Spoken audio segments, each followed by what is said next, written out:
بسم اللہ الرحمن الرحیم۔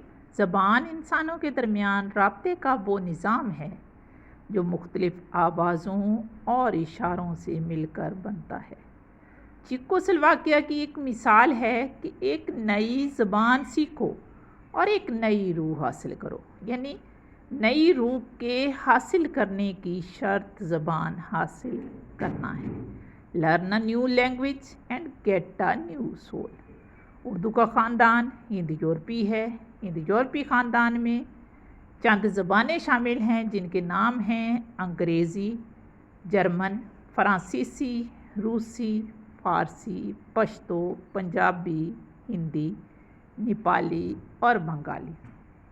زبان آوازوں اور اشاروں کا مشترک نظام۔ زبان کو جب آپ نے علامتوں اور اشاروں کی مدد سے سیکھ لیا تو اس کے دو حصے ہو گئے، ایک ہے زبان کا ادب اور دوسرا ہے غیر ادب۔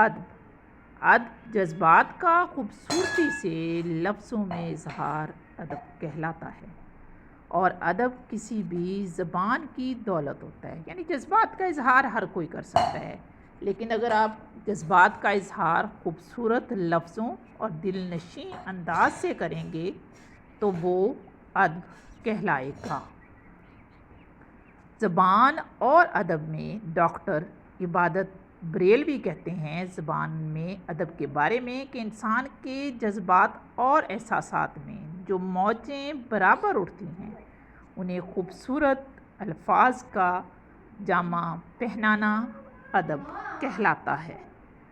ادب میں دو چیزیں شامل ہوتی ہیں، شاعری اور نثر، یعنی ادب کی اگر ہم تقسیم کریں تو ادب شاعری اور نثر میں تقسیم ہوتا ہے۔